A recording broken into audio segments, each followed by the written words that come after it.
Hey everyone, back again with another video. This is titled 5 for a Dollar. And this is when you could buy 5 comic books for one whopping dollar. That means we're spotlighting all 20-cent covers, which started about a very early 1972 and went into 1974. Just a great time to collect. Now, I didn't collect at this time, but I know like Shannon, Solid 4-string bottom end, Dr. Silver Age, Rod, and even Dr. Von Chilla, John, they talk about their fondness for the 20-cent cover. So I thought I'd take a look at a time when you could buy, again, 5 comics for a dollar. Just pulled out a stack of books. We're first going to look at some Marvel books and then some DC here. I'm not going to go too much into who wrote the story and the scripts and stuff like that. Just trying to keep the time down a little. But let's start with, we're going to go in alphabetical order. Going to start with Conan the Barbarian, number 37 from April 1974. It went on sale January 8th of that same year. And that's Neal Adams on the cover. And Neal Adams also did the art inside. Really nice book.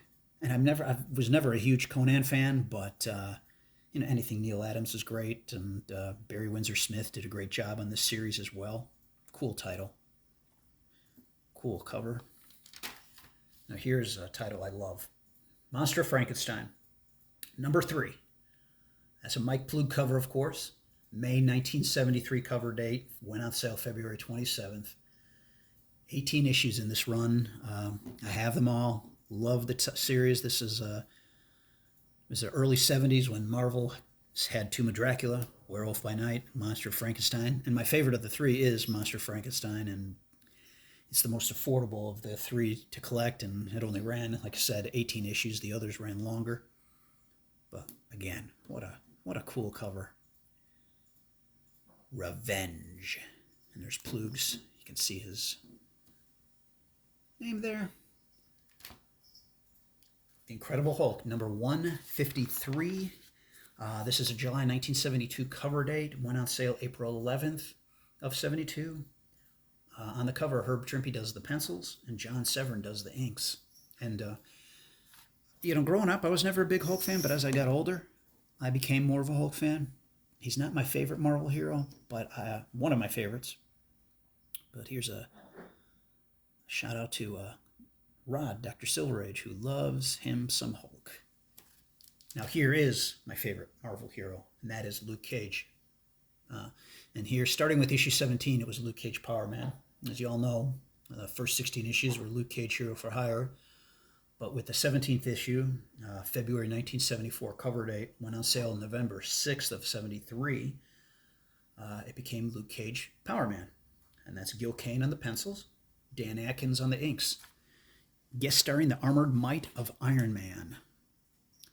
And I am actively collecting the run of when it was Luke Cage Power Man, which was started with issue 17, obviously, and went all the way up to 49. And then it became Power Man and Iron Fist, which I just wasn't a huge fan of, even though Power Man's my favorite Marvel hero. Second favorite Marvel hero is Shang-Chi, Master of Kung Fu. And this is also issue number 17 of that title, which was, I think, the first 16 issues were Special Marvel Edition. His first appearance was in issue 15. But with issue 17, they changed the title to The Hands of Shang-Chi, Master of Kung Fu. Now in his own mag. I don't know why they didn't start with number 1. And this is Ernie Chan on the cover, which I did not know that.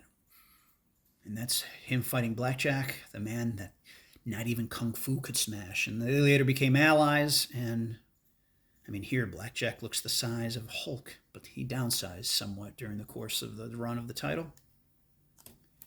Here's another great series, Supernatural Thrillers, and this is number 3, my favorite cover of the run, with an April 1973 cover date. It went on sale January 16th of 1973, and again, Gil Kane is on the pencils here, and Ralph Reese is the inker. Shannon, Solid 4-string bottom end, did a spotlight on this series years ago, and when I got back into comic collecting, I started looking at the series. I'm like, I like this series. I need to start collecting it, and I kind of put it off, and it's gone up in price some, and I only have a couple issues here, but really a neat series. And again, this is probably my favorite cover of the whole run. Very nice. Thor 207, January 1973 cover date, went on sale October 10th, 1972. This is Dr. Von Chilla, John's all-time favorite comic. And I will also say, this was gifted to me by John. To Eric. Now let's focus a little here. There we are. From Dr. Von Chilla, enjoy. And it's a nice copy. Also has his stamp. And again, Gil Kane is on the cover here doing the pencils, and Joe Sinnott did the inks. Great, cool cover. I can see why this is his favorite comic of all time. Super cool. And I like Thor. I always have. Moving on to DC, you probably already saw this when I picked up the Thor, and this is Batman number 249. And that's a Dick Giordano cover. This went on sale June of 1970. Well, the cover date's June 1973. It went on sale March 15th of 1973. And at one time, I thought to myself, I'm going to start collecting all the 20-cent Batman covers. Well, they're a little pricey. Like issue 251 with Joker, and then there's a few others that are really pricey. So right now I'm kind of holding off on that. But Batman is probably my favorite DC hero, he or Superman, and so I have a few 20 centers, and this is a nice one. I found the secret arsenal of the underworld, now to take them by surprise. Don't think you're taking them by surprise, Batman. The Brave and the Bold, number 106. This is a Jim Aparo cover. Cover date April 73. Went on sale January 2nd, 1973. He's teaming up with the Green Arrow plus a surprise villain, which was Two-Face. And the cool thing here is it does have a date stamp on it. It has the date stamp of February 20th. That's when they got it, but from one of my research, it went on sale January 2nd. So, but anyway, I think that's a cool date stamp right there. Nice book. I like the title, The Brave and the Bold. I'm trying to get all the run from when it was, right now, when it was the 52/48 pages for 25 cents, all the way up to the 30-cent covers. And I forgot whether it ends, but, and then I'll branch out after that. Probably the most affordable Batman title from the Bronze Age, not counting Batman and the Outsiders. Here's a cool title. Ghosts, number 13. It's a Nick Cardy cover.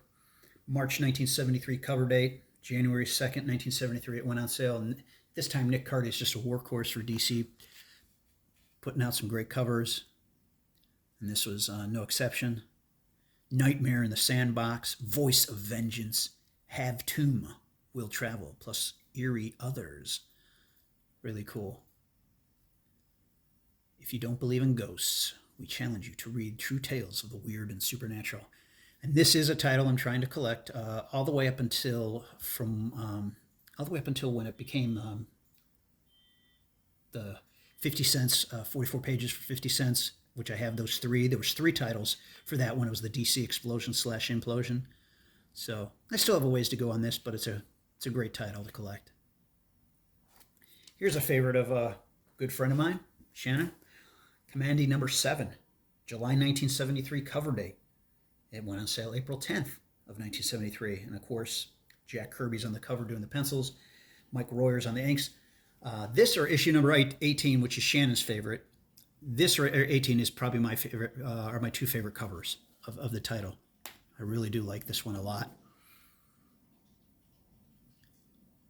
You'll say it's impossible, incredible, it could never happen, but it does, to Kamandi, the last boy on Earth. And look, there's no words, he's not saying anything, but yet, what a great title. I mean, what a great cover. You're like, man, I got to pick up this book and see what's going on in here. Our Army at War, number 250. The Joe Kubert on the cover. October 1972 cover date. Went on sale August 1st, 1972. And this is kind of this is a mid to low grade copy, but I got it for next to nothing. And any Joe Kubert cover is a good cover. There's not much more to say. I mean, just really cool. Very cool. Plop number 1. October 1973 cover date. Went on sale June 21st of 1973. Basil Wolverton does the cover. Arms Armstrong, the new magazine of weird humor. I only have a couple issues. I have this, and then I have the issue, which I think it's 18, which is the DC Comics Salutes the Bicentennial. But I'd like to get some more because there's some really cool, fun covers in this run. And again, Shannon did a spotlight on this series, solid 4-string bottom end. I would go to his channel and check it out. Really good. Really nice cover. 20 cents. Now here's the Shadow number 8 from January 1974 cover date. Went on sale September 12th of 1973. And that's Frank Robbins on the cover. Now I know that, Mike Kaluta did some of the covers, but this is my favorite cover of the whole Shadow run. And I have a few copies. I just pulled out one. I just love this cover. And this is, as Shannon would say, this is an obsession book. And definitely an obsession book for me. Love the cover. I just think it's so cool. Night of the Mummy. And speaking of favorite covers, here is Superman number 279. 1974, September 74 cover date. Went on sale June 11th. And again, Nick Cardy on the cover. And this is probably my favorite Superman cover, believe it or not.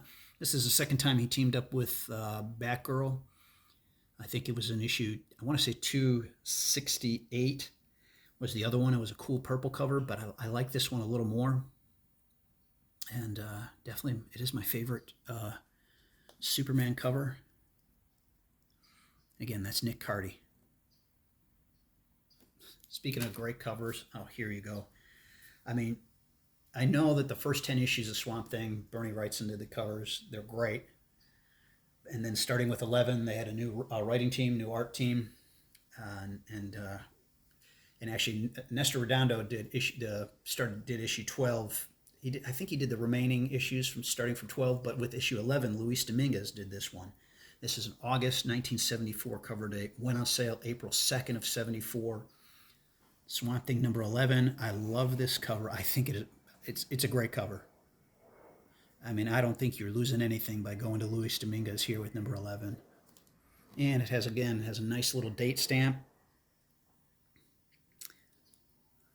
It says April 9th, 1974. And it's a beautiful copy, too. Really nice copy. Here's another favorite cover, I should say, of a particular run, and this is Tarzan 215. December 1972 cover date. It went on sale October 26, 1972. Yes, Joe Kubert on the cover. I have all the Tarzan 20-cent covers, and this is my favorite cover of all the 20-cent ones. I just love it. The Ape Man enters the mine of hell. Gosh, great cover.